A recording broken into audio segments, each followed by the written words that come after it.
Cabinet ను CM Revanth విస్తరించారు. కొత్త మంత్రులుగా రాజ్భవన్ లో 3 ఎమ్మెల్యేలు ప్రమాణ స్వీకారం చేశారు. గడ్డం వివేక్, అడ్లూరి లక్ష్మణ్, వాకిటి శ్రీహరితో గవర్నర్ జిష్ణుదేవ్ వర్మ ప్రమాణం చేయించారు. మరి కొత్త మంత్రులకు ఏ శాఖలు కేటాయిస్తారు? ప్రస్తుతం ఉన్న మంత్రుల శాఖల్లో మార్పులు చేర్పులు ఏమైనా ఉంటాయా? సీఎం దగ్గర ఉన్న శాఖల నుంచే కొత్త వాళ్లకు కేటాయిస్తారా, లేక ప్రస్తుత మంత్రుల దగ్గర అదనంగా ఉన్న శాఖలను కేటాయిస్తారా?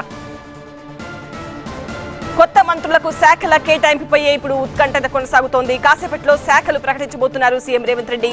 సీఎం దగ్గర ఉన్న శాఖల నుంచే కొత్త వాళ్లకు కేటాయిస్తారా, ప్రస్తుతం మంత్రుల దగ్గర ఉన్న శాఖలను అదనంగా వీళ్లకు కేటాయిస్తారా? ఏ శాఖ ఇచ్చినా కూడా సమర్థవంతంగా నిర్వర్తిస్తాను అని మరోవైపు మంత్రి వివేక్ కూడా చెప్తున్నారు. తన సామర్థ్యం మేరకు సీఎం శాఖను కేటాయిస్తారని కూడా ఆయన ఆశాభావాన్ని వ్యక్తం చేస్తున్నారు. ఏ శాఖ ఇచ్చినా కూడా బాధ్యతగా నిర్వర్తిస్తామని ఇటు అడ్లూరి అటు వాకిటి కూడా అంటున్నారు.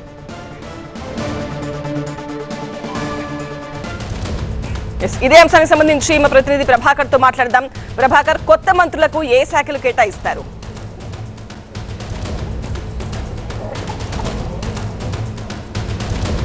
మరికొద్దిసేపట్లో జీఏడీ దీనికి సంబంధించిన ఒక ఆర్డర్ని అయితే పాస్ చేయబోతుంది. ఏ శాఖలు కేటాయించాలి, ఇప్పటివరకు ఉన్న పోర్ట్ఫోలియోస్ ఏంటి, ఏ రకమైన పోర్ట్ఫోలియోస్ 3 మంత్రులకు కేటాయించాలని దానిపైన ఎక్సర్సైజ్ అయితే ఇప్పటికే జరిగింది. సో దీనిపైన ఒక డెసిషన్ కూడా సీఎం తీసుకున్నారు.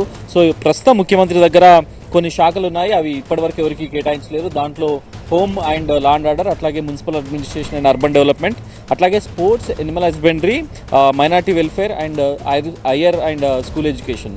సో వీటితో పాటుగా ఇంకా ఎంప్లాయ్మెంట్ అండ్ ట్రైనింగ్ ఫ్యాక్టరీస్ కూడా సీఎం దగ్గరే ఉంది. సో వీటికి సంబంధించి వీటిలో నుంచి ఏమైనా తీస్తారా అని గతంలో ముఖ్యమంత్రి కొన్ని సమావేశాల్లో చెప్పారు. విద్యాశాఖను తనతో పాటు పెట్టుకుంటారు, విద్యాశాఖను పూర్తిగా ప్రక్షాళన చేయాల్సి ఉంది అని చెప్పారు. సో ఆ విద్యాశాఖను ఒకటి కనుక పక్కన పెడితే హోమ్ కనుక ఇస్తే ఎవరికి ఇస్తారు, లేకపోతే మిగతా మున్సిపల్ అడ్మినిస్ట్రేషన్ ఎవరికి ఇస్తారు అనేది అయితే కొంత ఉత్కంఠ ఉంది. ఇవి రెండు కూడా ప్రధానమైన శాఖలుగా ప్రభుత్వంలో చెప్తారు కాబట్టి సో వీటిపైన అయితే సస్పెన్స్ ఇంకా కొనసాగుతుంది. ఇక కొంతమంది మంత్రుల దగ్గర కొన్ని ఎక్కువగా శాఖలు ఉన్నాయి, వాటిలో నుంచి ఏమైనా కట్ చేసి కొత్త మంత్రులకు అకామిడేట్ చేస్తారా అనేది అయితే చూడాల్సి ఉంది. కొంతమంది ఇప్పుడు జూపల్లి కృష్ణారావు దగ్గర ఉన్న ఎక్సైజ్తో పాటుగా అట్లాగే టూరిజం కూడా ఉంది. సో దాన్ని తీసి ఇంకెవరికైనా అకామిడేట్ చేస్తారా, అట్లాగే సీతక్క దగ్గర ఉన్న విమెన్ అండ్ చైల్డ్ వెల్ఫేర్ నుంచి ఎవరికైనా మారుస్తారా? మంత్రుల శాఖలు కూడా మార్చే అవకాశం లేకపోలేదు దీంట్లో. అంటే కొంత అడ్జస్ట్మెంట్స్ అయితే పూర్తి స్థాయిలో మార్పులు జరిగే అవకాశం లేదు, కానీ కొంత అడ్జస్ట్మెంట్స్ అయితే జరిగే అవకాశం ఉంటుంది. ఇది రొటీన్ ప్రాసెస్. ఎప్పుడైనా కూడా క్యాబినెట్ ఎక్స్పాన్షన్ జరిగినప్పుడు పోర్ట్ఫోలియోస్ని చేంజ్ చేయడం, షఫిల్ చేయడం అనేది చాలా రొటీన్ ప్రాసెస్గా ఉంటుంది. సో ఆ నిర్ణయమే కనుక తీసుకుంటే అదనంగా ఉన్న శాఖల్లో నుంచి కొన్ని శాఖలను కొత్త మంత్రులకు ఇవ్వడం, లేకపోతే ఎక్కువగా ఉన్న మంత్రుల శాఖల నుంచి కొన్ని శాఖల్ని తక్కువగా ఉన్న శాఖలు పోర్ట్ఫోలియోస్ అలాట్మెంట్లో అట్లాంటి సామాజిక సమీకరణలు అనే దృష్టికోణం ఉండదు ఎప్పుడు కూడా. బేసికల్గా ఎప్పుడైనా కూడా మహిళా మంత్రులకు విమెన్ అండ్ చైల్డ్ వెల్ఫేర్ ఇవ్వడానికి కానీ, లేకపోతే ఎస్సీ సామాజిక వర్గానికి చెందిన మంత్రులకు ఎస్సీ వెల్ఫేర్ లాంటి శాఖలు ఇవ్వడం కానీ, లేకపోతే మైనార్టీగా ఉన్న మంత్రులకు మైనార్టీ శాఖలు ఇవ్వడం కానీ ఇక్కడి వరకు మాత్రమే కన్ఫైన్ అయి ఉంటారు. సో ఎప్పుడైనా కూడా దీంట్లో సామాజిక సమీకరణలు అంటే ఏముండవు. ఎప్పుడైనా కూడా పర్ఫార్మెన్స్ బేస్డ్, అట్లాగే అది పూర్తిగా సీఎం విచక్షణకు అనుబడి ఉంటుంది. సో దాని ప్రకారమే శాఖలను కేటాయిస్తారు. సో ఇప్పుడు కూడా పూర్తిగా సీఎం తీసుకున్న నిర్ణయం ప్రకారమే పోర్ట్ఫోలియోస్ అలాట్మెంట్ అనేది జరుగుతుంది. సో దానిలో ఏ శాఖ ఎవరికి ఇవ్వాలనేది పూర్తిగా సీఎం నిర్దేశిస్తారు. రైట్ ప్రభాకర్. 585 లో సెకండ్ టాపిక్ చూద్దాం. అసంతృప్తుల్ని బుజ్జగిస్తున్న హస్సం పార్టీ పెద్దలు ఇప్పటికే పలువురు నేతలకి నచ్చజెప్పారు మీనాక్షి నటరాజన్. ఆసక్తికరంగా ఎమ్మెల్యే మల్రెడ్డి రంగారెడ్డి వ్యవహారం కొనసాగుతోంది. కేబినెట్ బెర్త్ కావాల్సిందేనంటూ అప్పట్లో పార్టీకి అల్టిమేటం జారీ చేశారు. మంత్రి పదవి రాకపోవడంతో తీవ్ర నిరాశతో మల్రెడ్డి ఉన్నారు. కాసేపట్లో ప్రెస్ మీట్ పెట్టేందుకు సిద్ధమవుతున్నారు మల్రెడ్డి. ఏం మాట్లాడతారు, ఎలాంటి నిర్ణయం తీసుకుంటారన్న దానిపై ఆసక్తి నెలకొంది. మల్రెడ్డిని మహేష్ కుమార్ గౌడ్ కలిసి బుజ్జగించే అవకాశం ఉంది. ఇంకోవైపు మంత్రివర్గ విస్తరణ ముగిసింది. బుజ్జగింపుల పర్వం షురూ అయింది. కేబినెట్ ప్లేస్ తో 3 నేతలు ఫుల్ ఖుషీగా ఉండటంతో పదవి ఆశించి పలువురు నేతలు భంగపడ్డారు. దీంతో వాళ్ళని బుజ్జగించే పనిలో పడింది కాంగ్రెస్ అధిష్టానం. AICC Telangana incharge Meenakshi Natarajan, TPCC chief Mahesh Kumar Goud ఈ బుజ్జగింపుల బాధ్యత తీసుకున్నారు. మహేష్ కుమార్ గౌడ్ ఇప్పటికే పలువురు నేతలతో ఫోన్లో మాట్లాడగా ఎమ్మెల్యే సుదర్శన్ రెడ్డికి నచ్చజెప్పారు మీనాక్షి నటరాజన్. పార్టీ కోసం కష్టపడ్డ ప్రతి ఒక్కరికి తప్పక గుర్తింపు ఉంటుందని, నిత్యం ప్రజల్లో ఉండాలని సూచించారు. ఇక మీనాక్షి నచ్చజెప్పడంతో కూలయ్యారు సుదర్శన్ రెడ్డి. పార్టీకి విధేయుడిగా ఉంటారు చేస్తారని అన్నారు. ఇటు ప్రేమ్ సాగర్ రావుని మీనాక్షి నటరాజన్ బుజ్జగించారు. ఆయన ఇంటికి వెళ్లి నచ్చజెప్పారు. మరోవైపు కోమటిరెడ్డి రాజగోపాల్ రెడ్డి మాత్రం అందుబాటులో లేరు. ఇక మంత్రి పదవి ఇవ్వకపోతే మామూలుగా ఉండదంటూ పార్టీకే అల్టిమేటం ఇచ్చిన ఎమ్మెల్యే మల్రెడ్డి రంగారెడ్డి వ్యవహారం ఇప్పుడు ఆసక్తికరంగా మారింది. మంత్రి పదవి దక్కకపోవడంతో తీవ్ర నిరాశకి గురైన ఆయన కాసేపట్లో ప్రెస్ మీట్ కి సిద్ధమవుతున్నట్లు తెలుస్తోంది. దీంతో ఆయన ఏం మాట్లాడతారు, ఎలాంటి నిర్ణయం తీసుకుంటారు అన్నది ఇంట్రెస్టింగ్ గా మారింది. మరోవైపు మల్రెడ్డిని మహేష్ కుమార్ గౌడ్ కలిసి బుజ్జగించే అవకాశాలు కనిపిస్తున్నాయి.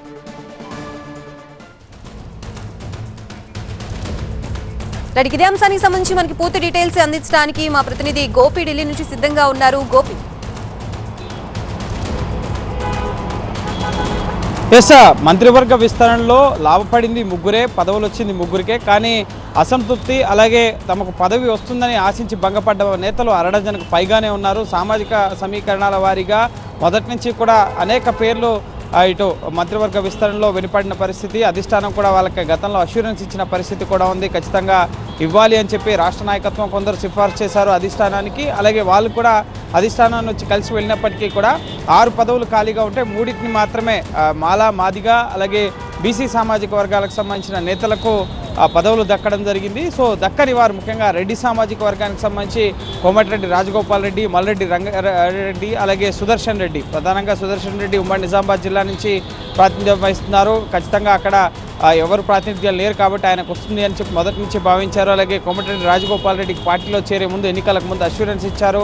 అలాగే మల్రెడ్డి రంగారెడ్డికి సంబంధించి ఆయన పేరు జానారెడ్డి సిఫార్సు చేయడం జరిగింది. ఉమ్మడి రంగారెడ్డి జిల్లా నుంచి ఎవరు ప్రాతినిధ్యం లేని పరిస్థితి కూడా ఉంది. సో ప్రస్తుతం బుజ్జగింపుల పర్వం కొనసాగుతోంది. ఇప్పటికే మీనాక్షి నటరాజన్ ఇటు సుదర్శన్ రెడ్డిని కలవడం జరిగింది. మరి కాసేపట్లో మల్రెడ్డి రంగారెడ్డి మీడియా సమావేశాన్ని నిర్వహించబోతున్నారు. అలాగే కోమటిరెడ్డి రాజగోపాల్ రెడ్డి ఎక్కడున్నారు, ఆయన ఇంకా ఇప్పటి వరకు తన స్పందనని తెలియపరచని పరిస్థితి ఉంది. సో ఇంకా 3 ఖాళీలు ఉన్నాయి కాబట్టి సో ఖచ్చితంగా భవిష్యత్తులో మంత్రివర్గ విస్తరణ అలాగే పూర్తి స్థాయిలో మంత్రివర్గ పునర్వ్యవస్థీకరణ అంటే కొన్ని మార్పులు చేర్పులు చేసినట్లయితే కనుక ఖచ్చితంగా వారికి స్థానం కల్పిస్తాం. అలాగే ఇంకా పిసిసి కార్యవర్గ కూర్పుకు సంబంధించి పూర్తి స్థాయి ప్రకటన రావాల్సి ఉంది. వర్కింగ్ ప్రెసిడెంట్లుగా అలాగే ఇటు జిల్లా అధ్యక్షులుగా ఇంకా చాలా కీలక పోస్టులు పార్టీలో కూడా జనరల్ సెక్రటరీలుగా ప్రకటన చేయాల్సి ఉంది. కాబట్టి మహేష్ కుమార్ గౌడ్ కార్యవర్గానికి సంబంధించి సో ఇటు పిసిసి మహేష్ కుమార్ గౌడ్ క్షేత్రస్థాయిలో పిసిసిగా ఆయన, అలాగే ముఖ్యమంత్రి రేవంత్ రెడ్డి, ఇటు మీనాక్షి నటరాజన్, అలాగే వీళ్ళ బుజ్జగింపుల తర్వాత ఇంకా సద్దుమణగపోతే వ్యవహారం ఢిల్లీ వరకు వచ్చే అవకాశం ఉంది. ఢిల్లీలో కేసీ వేణుగోపాల్ని కలిసి నేతలు తమ అసంతృప్తిని వెళ్లగక్కే అవకాశం ఉంది. అయితే దీనికి కొంత సమయం పట్టే అవకాశం ఉంది.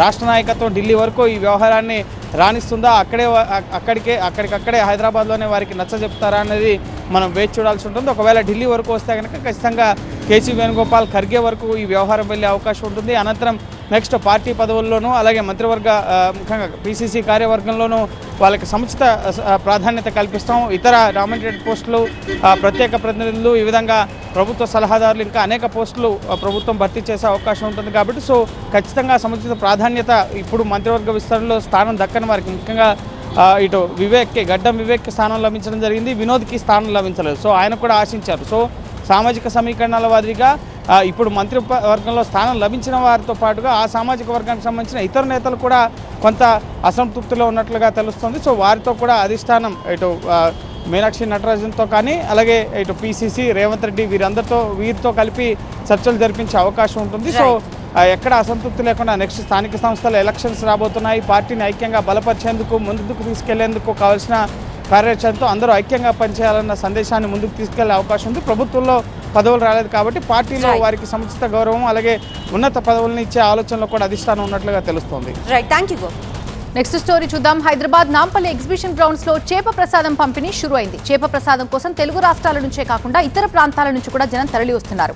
ఆస్తమా బాధితుల కోసం 180 ఏళ్లుగా మృగశిర కార్తెనాడు చేప మందు పంపిణీ చేస్తున్న బత్తిని కుటుంబ సభ్యులు ఈసారి కూడా పెద్ద ఎత్తున పంపిణీ కార్యక్రమాన్ని చేపట్టారు. ఇక చేప ప్రసాదం కోసం వచ్చేవారు ఇబ్బందులు పడకుండా రాష్ట్ర ప్రభుత్వం పకడ్బందీగా అన్ని ఏర్పాట్లు చేసింది. మొత్తం 4-5 లక్షల మంది వస్తారని బత్తిని కుటుంబ సభ్యులు అంచనా వేస్తున్నారు. యూపీ, మహారాష్ట్ర, రాజస్థాన్, ఒడిశా, ఛత్తీస్గఢ్ సహా ఇతర రాష్ట్రాలకు చెందిన వారు ఇప్పటికే నాంపల్లి గ్రౌండ్స్ కి చేరుకున్నారు. దీంతో మొత్తం 42 క్యూ లైన్స్ ఏర్పాటు చేశారు. 16 కౌంటర్స్ లో టోకెన్స్ ఇస్తుండగా వాలంటీర్లు 400 మంది పనిచేస్తున్నారు. ఇటు 2000 మంది పోలీసులు భారీ బందోబస్తు నిర్వహిస్తున్నారు. ఆదివారం కావడంతో ఆర్టీసీ ప్రత్యేక బస్సులను నడిపిస్తోంది.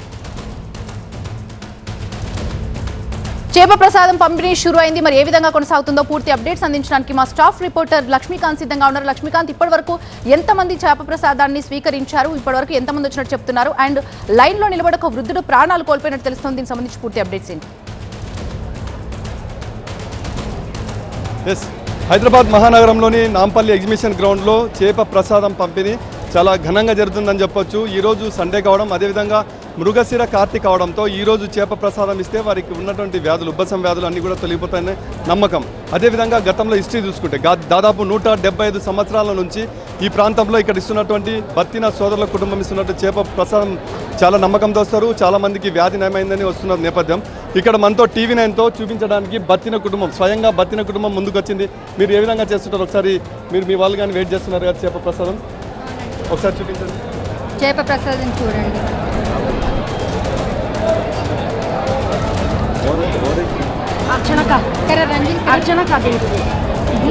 రజనికి రాకు ఇక్కడ పెట్టాం కదా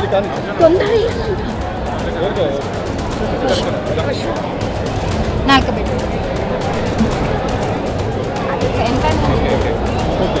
ఇప్పటివరకు ఎంతమందికి మీరు మందు పంపిణీ చేసింటారు, ఎంతమంది మీరు బాగైందని మీరు స్టేట్మెంట్ ఇచ్చింటారు? మేము ఇప్పటిదాకా 2-3 లక్షల మంది దాకా మేము వేసాము ఇప్పటిదాకా. ఎందుకంటే మాది మీ ప్రసాదం చేసింది ఒక 4 కుంటల పైన చేసాము. ఇప్పటికి ఆల్రెడీ 3 కుంటల దాకా పబ్లిక్కి అయిపోయింది. మా ఇంట్లో చేప ప్రసాదం 1 కుంటలు చేసాము. ఇప్పుడు 3 కుంటలు కార్తీక ప్రసాదం చేసాము. అది కార్తీక ప్రసాదం అనేది ఇప్పటివరకు అయిపోయింది. మళ్ళీ ఇప్పుడు ఇంటికి వెళ్ళి మళ్ళీ ప్రిపేర్ చేసుకొని తీసుకొస్తున్నారు. ఇప్పుడు మాకు పబ్లిక్ చాలా వచ్చింది, అట్లా ఇంత త్వరగా ఈసారి అయిపోవడం వచ్చింది. రేపటి వరకు కూడా ఉంటుంది కాబట్టి మృగశిర కార్తీ ఎఫెక్ట్ రేపు కానీ మందు పంపిణీ చేస్తారు. మీ దగ్గర చూసే మందు షార్టేజ్ వస్తుందని చెప్తున్నారు. ప్రిపేర్ చేస్తున్నారా అంతమంది? ఇప్పుడు ఇంకా ప్రిపేర్ చేయడానికని వెళ్ళే తమ్ముళ్ళు దూద్ బాయ్లో ప్రిపేర్ చేస్తున్నారు. ఇంకా ఇప్పుడు తీసుకొచ్చి రేపు మార్నింగ్ 10 o'clock వరకు మళ్ళీ ఇంకా వేయడము. పబ్లిక్ వస్తూ ఉంటారు కదా, రాత్రి రైల్వే స్టేషన్ వాళ్ళు, మార్నింగ్ వాళ్ళు దిగే వాళ్ళు ఉంటారు కదా, వాళ్ళకందరికీ కంపల్సరీ ఇవ్వాలి కదా. స్పెషల్లీ మీరు TV9 దగ్గరికి వచ్చినారు, చూపించడానికి ఎలా చేస్తున్నారు అనేది ఈ విశిష్టత గురించి. ఎందుకోసం మీరు TV9 దగ్గరికి వచ్చి చూపిస్తున్నారంటే, మేము ఎందుకు చూపిస్తుంటే ఆ రోగులకు ఆస్తమా ఉన్నందుకు మేము చూపిస్తున్నామండి. మేము ఆస్తమా పబ్లిక్ ఉన్నందుకు వాళ్ళకి తక్కువ చేయడానికని మేము చూపిస్తున్నాం కదా. ఇదంతా హ్యాపీ, చాలా హ్యాపీ. వాళ్ళు వేసుకొని వాళ్ళు సంతోషం పడుతూ ఉంటుంటే మనకి చాలా హ్యాపీగా. ఇది ఇక్కడ పరిస్థితి. అయితే ఈ ప్రాంతంలో పెద్ద ఎత్తున లక్షల మంది తరలి రావడంతో డిపార్ట్మెంట్ మొత్తం కూడా, పోలీస్ డిపార్ట్మెంట్ ప్రత్యేకంగా అలర్ట్ అయింది. స్థానిక ఏసీపీ ఇన్ఛార్జిగా వ్యవహరిస్తున్నటువంటి ప్రవీణ్ ఉన్నారు. ఏసీపీ గారు, మీరు ఎలాంటి ఏర్పాట్లు చేస్తున్నారు? డిపార్ట్మెంట్ ఎంతమంది ఉన్నారు? రేపటి వరకు కూడా ఈ ఫోర్స్ మీరు మొత్తం కూడా చాలా మంది వస్తుంటారు, తొక్కిసలాట జరగకుండా ప్రధానంగా మీ మీద బాధ్యత ఉంటుంది. రేపు ఈవినింగ్ వరకు మేము బందోబస్తు ఏర్పాటు చేయడం జరిగింది. సిపి గారి instructions and central zone DCP madam అందరి ఆధ్వర్యంలో మొత్తం క్యూ లైన్స్తో సీసీ ఫుటేజ్ చేయడం జరిగింది. ఎంట్రీ ఎగ్జిట్ ఏది స్టాంపేడ్ కాకుండా ఎంట్రీ ఎగ్జిట్ పెట్టడం జరిగింది. అందరికి అడ్వకేట్ వాటర్ ఇవ్వడం అయిపోయింది. లైటింగ్ కూడా టోటల్ ఏర్పాటు చేయడం, అన్ని డిపార్ట్మెంట్స్తో కలిపి కోఆర్డినేట్ చేస్తూ ఎమర్జెన్సీ ఎగ్జిట్లు మధ్యలో ఎవ్రీ 50 మీటర్స్కి లేకుండా ఒక టీం అయిపోయినాక ఇంకో బ్లాక్ వదలడము. ఇది రేపు ఈవినింగ్ వరకు నిరంతరం కంటిన్యూ అవుతుంది. బయట టోకన్స్ ఇష్యూ దాన్ని బట్టి వాళ్ళు వచ్చే మెంబర్స్ బట్టి ఒక్కొక్క బ్లాక్ ఫిల్ చేసుకుంటూ క్లియర్ చేసుకుంటూ రావడం జరుగుతుంది. Thank you very much ACP గారు. సో మొత్తం మీదైతే నాంపల్లి ఎగ్జిబిషన్ గ్రౌండ్లో చేప ప్రసాదం పంపిణీకి ఈడ బత్తిన కుటుంబం మొత్తం దాదాపు 200 మంది కుటుంబ సభ్యులు సాంప్రదాయబద్ధంగా ప్రతి ఏడాది వాటిని ప్రిపరేషన్ చేయడానికి 45 రోజుల పాటు కష్టపడి ఇక్కడ ఎంతమంది వచ్చినా వారందరికీ కూడా ఉచితంగా మందులు ఈ చేప ప్రసాదం పంపిణీ చేయడానికి సిద్ధంగా ఉన్నారు. అయితే రేపటి వరకు కూడా కొనసాగే అవకాశం ఉన్న నేపథ్యంలో వాళ్ళందరికీ కూడా వచ్చిన వాళ్ళకు వివిధ రాష్ట్రాల నుంచి, ఒక్క భారతదేశం నుంచే కాకుండా శ్రీలంక, బంగ్లాదేశ్, సౌదీ అరేబియా ప్రాంతాల నుంచి కూడా ఈ చేప ప్రసాదం తీసుకోవడానికి వస్తున్నారంటే మొత్తం జనాభా ఏ రేంజ్లో ఈ ప్రాంతానికి వస్తుందో అర్థం చేసుకోవచ్చు. చాలామందికి క్యూర్ అవుతుంది ఉబ్బసం వ్యాధి అని నమ్మకంతో ఇక్కడికి వస్తుండటంతో జనం ఒక్కసారిగా తండోపతండాలుగా వస్తున్నారు. తొక్కిసలాట జరగకుండా పోలీస్ డిపార్ట్మెంట్ చాలా కేర్గా వ్యవహరిస్తుందని చెప్పొచ్చు విషయంలో. అదేవిధంగా జలమండలి, ఇరిగేషన్ శాఖ, అదేవిధంగా GHMC వివిధ శాఖల సమన్వయంతో ప్రభుత్వం కూడా ఏర్పాట్లు చేసింది. ఒకవేళ భారీ వర్షం వస్తే కూడా భారీ టెంట్లను కూడా ఏర్పాటు చేసిన సిచ్యువేషన్ ఉంది. రేపటి వరకు కూడా ఈ చేప ప్రసాదం పంపిణీ ఈ ప్రాంతంలో కొనసాగే అవకాశం ఉంది. Right, thank you Lakshmikanth. Fourth exclusive వార్త ఫోకస్ చేద్దాం. క్లాస్ రూమ్ లో ఉండాల్సిన టీచర్లు రోడ్డెక్కారు.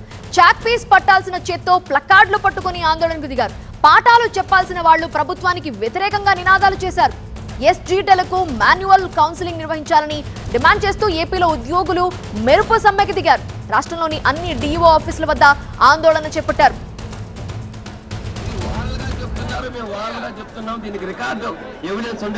నా మాటకు విలువ లేదా అని అన్నారు. సరే సార్, అదే విషయం నేను చెప్పడం జరిగింది, అదే చేస్తారు. అయితే దిగువ స్థాయిలో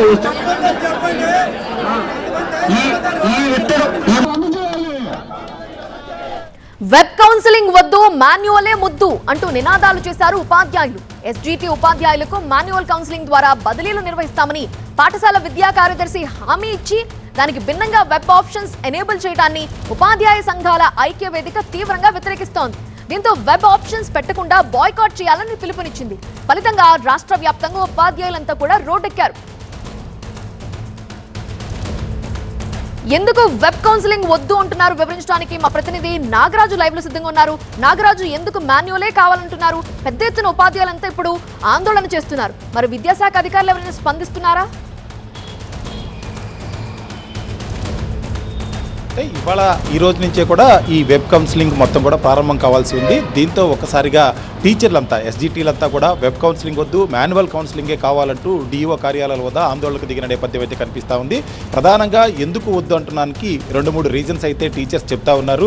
గతంలో ప్రభుత్వం మాన్యువల్ కౌన్సిలింగ్లో చేస్తామని చెప్పేసి ట్రాన్స్ఫర్లన్నీ కూడా హామీ ఇచ్చింది కాబట్టి హామీ మేరకు మాన్యువల్ కౌన్సిలింగ్ నిర్వహించాలి అనేది టీచర్ల ప్రధానమైన డిమాండ్ ఉంది. దీనిలో వాళ్ళు చెప్తున్న రీజన్స్లో ఇప్పుడు గుంటూరు లాంటి ఒక జిల్లాను తీసుకున్నట్టయితే గుంటూరులో దాదాపు 5,000 పోస్టుల వరకు కూడా ఎస్జిటి పోస్టులు ఉంటాయి. వీటిలో కంపల్సరీ ట్రాన్స్ఫర్ కింద, అంటే 8 ఏళ్ళు నిండిన వాళ్ళంతా కూడా కంపల్సరీ ట్రాన్స్ఫర్స్ ఉంటారు. ఈ 8 ఏళ్ల సర్వీస్ నిండిన వాళ్ళంతా కూడా దాదాపు 2,700 మంది ఉన్నారు. వీళ్ళంతా వెబ్ కౌన్సిలింగ్లో కనుక పాల్గొని వెబ్ ఆప్షన్స్ ఇవ్వాల్సి ఉంటే 5,000 పాఠశాలకు సంబంధించి ఈ వెబ్ ఆప్షన్ ఇవ్వాల్సి ఉంటుంది. కానీ వెబ్లో గంటల కొద్ది కూర్చొని ఇన్ని స్కూల్స్ని ఆప్షన్గా ఇవ్వటం అనేది సాధ్యం కాదు. కాబట్టి తామంతా కూడా తాము కోరుకున్న పాఠశాలకు వెళ్లే అవకాశం ఉండదు అనేది టీచర్లు ప్రధానంగా చేస్తున్న డిమాండ్. కాబట్టి వెబ్ కౌన్సిలింగ్ వద్దు, మాన్యువల్ కౌన్సిలింగ్ మాత్రమే కావాలంటున్నారు.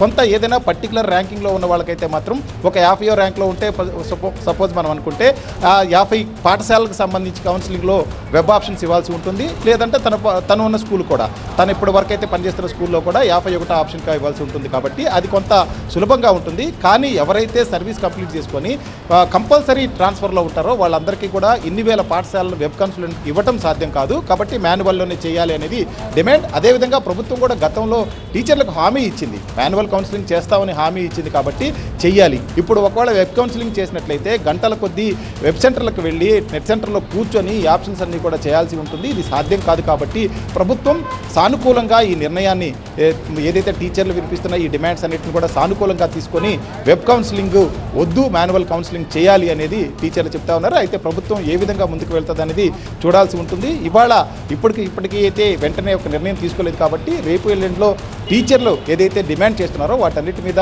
చర్చించి ఒక సానుకూల నిర్ణయం అయితే వచ్చే విధంగా అవకాశం ఉంటుందో అనేది వేచి చూడాల్సిన పరిస్థితి అయితే ఇక్కడ కనిపిస్తూ ఉంది. Right Nagaraju, thank you for joining. ఇక ప్రపంచవ్యాప్తంగా టెక్ ఉద్యోగాల కోత కొనసాగుతోంది. గ్లోబల్ మార్కెట్లలో ఒత్తిడి, టారిఫ్ వార్, అమెరికాలో మాంద్యం భయాలు, లాభాల క్షీణత, ఏఐ వినియోగంతో ఉద్యోగులకు ఉద్వాసన పలుకుతున్నాయి టెక్ కంపెనీలు. కంపెనీలు ఖర్చులు తగ్గించుకునేందుకు ప్రయత్నిస్తున్నాయి. 150కి పైగా అమెరికన్ కంపెనీలు జూన్లో లే ఆఫ్లు ప్రకటించాయి. ఈ ఏడాది ఇప్పటి వరకు 27,000 మందికి పైగా ఉద్యోగులపై వేటు వేశాయి. గూగుల్, మైక్రోసాఫ్ట్ సహా అనేక సంస్థల్లో భారీగా ఉద్యోగాల్లో కోతలు విధిస్తున్నారు. 2 ఏళ్లుగా వరుస లే ఆఫ్లు ప్రకటిస్తున్నాయి టెక్ కంపెనీలు. గూగుల్, మైక్రోసాఫ్ట్ సహా వందలాది కంపెనీలు ఉద్యోగులకు ఉద్వాసన పలుకుతున్నాయి. జూన్లో వారం రోజుల్లో 300 మందికి మైక్రోసాఫ్ట్ లే ఆఫ్ ప్రకటించింది. మేలో 6,000 మందిని మైక్రోసాఫ్ట్ తొలగించింది. 2023లో 10,000 మందిని ఉద్వాసన పలికింది మైక్రోసాఫ్ట్. ఇక 2024లో 10% ఉద్యోగులకు గూగుల్ కోత పెట్టింది. 2023లో 12,000 మందిని తొలగించింది గూగుల్ సంస్థ. ఓవరాల్ గా చూస్తే 2023లో 1,193 కంపెనీలు 2,64,220 మందిని తొలగించాయి. 2024లో 549 కంపెనీలు 1,52,472 మందిని ఇంటికి పంపాయి. 2025లో ఇప్పటి వరకు 100కు పైగా టెక్ కంపెనీలు 27,762 మందికి ఉద్వాసన పలికాయి. మా ప్రతినిధి శ్రవణ్ అడిగి మరింత సమాచారం తెలుసుకుందాం. శ్రవణ్, యుఎస్ లో అదే పరిస్థితి, మరి ఇక్కడ మన భారతదేశంలో ముఖ్యంగా హైదరాబాద్ లో లే ఆఫ్ల సిచ్యువేషన్ ఎలా ఉంది కంపెనీస్ లో? ఖచ్చితంగా, ఎందుకంటే ఐటీ ప్రొడక్ట్ అంటే యూఎస్ బేస్డ్గానే ఉంటాయి. యూఎస్ బేస్డ్గా ఉన్న హెడ్ క్వార్టర్స్ ప్రపంచవ్యాప్తంగా వివిధ దేశాల్లో వివిధ పట్టణాల్లో వాళ్ళకి ఐటీ సంబంధించిన సేవలు అందిస్తూ ఉంటాయి. ఇక ఇండియా విషయానికి వస్తే టెక్ సర్వీస్లలో ఫస్ట్ ప్లేస్లో బెంగళూరు ఉంటే సెకండ్ ప్లేస్లో హైదరాబాద్ ఉంది. సో ఇది ప్రపంచవ్యాప్తంగా కూడా ఐటీ కంపెనీలు స్ట్రాటజికల్గా తీసుకుంటున్న ఈ లే ఆఫ్ల ప్రభావం ఖచ్చితంగా మన హైదరాబాద్లో కనపడుతుంది, బెంగళూరులో కనపడుతుంది. బెంగళూరు లాంటి నగరాల్లో అయితే దాని మీద ఆధారపడి ఇప్పుడు ఎక్కడైనా టెక్నాలజీ పరంగా ఉంటే దాని ఆధారంగా వివిధ రకాల సంస్థలు వ్యాపారాలు కొనసాగుతూ ఉంటాయి. ఫర్ ఎగ్జాంపుల్ ఈ టెక్ ఎంప్లాయీలు ఆధారపడి నివసిస్తున్న పీజీ హాస్టల్స్ లాంటి వాటి మీద వీటి ప్రభావం ఎక్కువగా ఉంటుంది. హైదరాబాద్లో హైటెక్ సిటీ చుట్టుపక్కల ప్రాంతాల్లో పీజీ హాస్టల్స్ కోసం అని చెప్పేసి పీజీ గెస్ట్ హౌస్ల కోసం ప్రత్యేకంగా బహుళ అంతస్తుల భవనాలు కేవలం పీజీలకు అకామిడేషన్ ఇవ్వడానికి కోసం మాత్రమే కన్స్ట్రక్షన్ చేసి అవన్నీ కూడా ప్రస్తుతం ఖాళీగా ఏర్పడే అవకాశాలు కనిపిస్తున్నాయి. ఇక ఈ టెక్ కంపెనీలు ఏదైతే ఉన్నాయో వివిధ రకాలమైన సేవలపైన చాలా కోతలు విధిస్తున్నాయి. ఐటీ ప్రొడక్ట్లు ఉంటాయి, కన్జ్యూమర్ ప్రొడక్ట్స్ ఉంటాయి, గూడ్స్ లాంటివి ఉంటాయి, ఇంకా ఫైనాన్షియల్ ప్రొడక్ట్స్ ఉంటాయి. వాటన్నిటిలో కూడా కోతలు విధిస్తుంటారు. అమెజాన్లో ఐటీ ప్రొడక్ట్స్ ఉన్నాయి, దాంతోపాటుగా కన్జ్యూమర్ సెల్లింగ్ లాంటి అమెజాన్ లాంటివి ఉన్నాయి, అమెజాన్ ప్రైమ్ ఉంది, అమెజాన్ ఫ్రెష్ ఉంటుంది. అమెజాన్లో ఆన్లైన్లో బుక్ సెల్లింగ్ పోర్టల్ కూడా సపరేట్గా ఉంటుంది. గూగుల్ కిండెల్ అని అయ్యొచ్చు, బుక్ రీడర్ అయ్యొచ్చు. ఇట్లాంటి వాటి కింది స్థాయి వాటిలో ఏదైతే బ్రాంచెస్లో ఉన్నాయో విపరీతంగా కోతలు విధించడం వల్ల ఇదంతా కూడా భవిష్యత్తులో ఆర్థికపరమైన మాన్యాన్ని తట్టుకోవటానికి దాంతోపాటుగా కూడా ఆధారిత సేవలపై ఎక్కువగా ఆధారపడాలనే ఉద్దేశంతోనే ఈ కోతలని విధిస్తున్న పరిస్థితి కనిపిస్తుంది. దాదాపుగా ఇది అంటే ఈ ప్రాక్టర్ అండ్ గ్యాంబుల్ అనేది కూడా మ్యానుఫ్యాక్చరింగ్ సెక్టార్కి సంబంధించిన సంస్థ. అది కూడా దాదాపుగా 7,000 మంది ఎంప్లాయీలను వచ్చే 2 ఏళ్లలో తొలగించాలని నిర్ణయం తీసుకుంది. దాంతో పాటు సిటీ గ్రూప్ అనే ఐటీ బేస్డ్ సర్వీస్ చేసే సంస్థ చైనాలో 3,500 మంది ఎంప్లాయీలను తొలగించడానికి నిర్ణయం తీసుకుంది. ఓవరాల్గా కూడా ఖర్చులను తగ్గించుకోవాలి, ఆధారిత సేవలను చేసుకోవాలి. యుఎస్లో ఉన్న ఇమిగ్రేషన్ లాంటి ఈ అంశాలను ఆధారంగా ఈ కోతలను అయితే విధించడం జరుగుతుంది. టెక్ ఉద్యోగస్తులు అయితే ప్రస్తుతం భయాందోళన ఎదుర్కోవాల్సిన పరిస్థితులు అయితే ఖచ్చితంగా కనిపిస్తున్నాయి.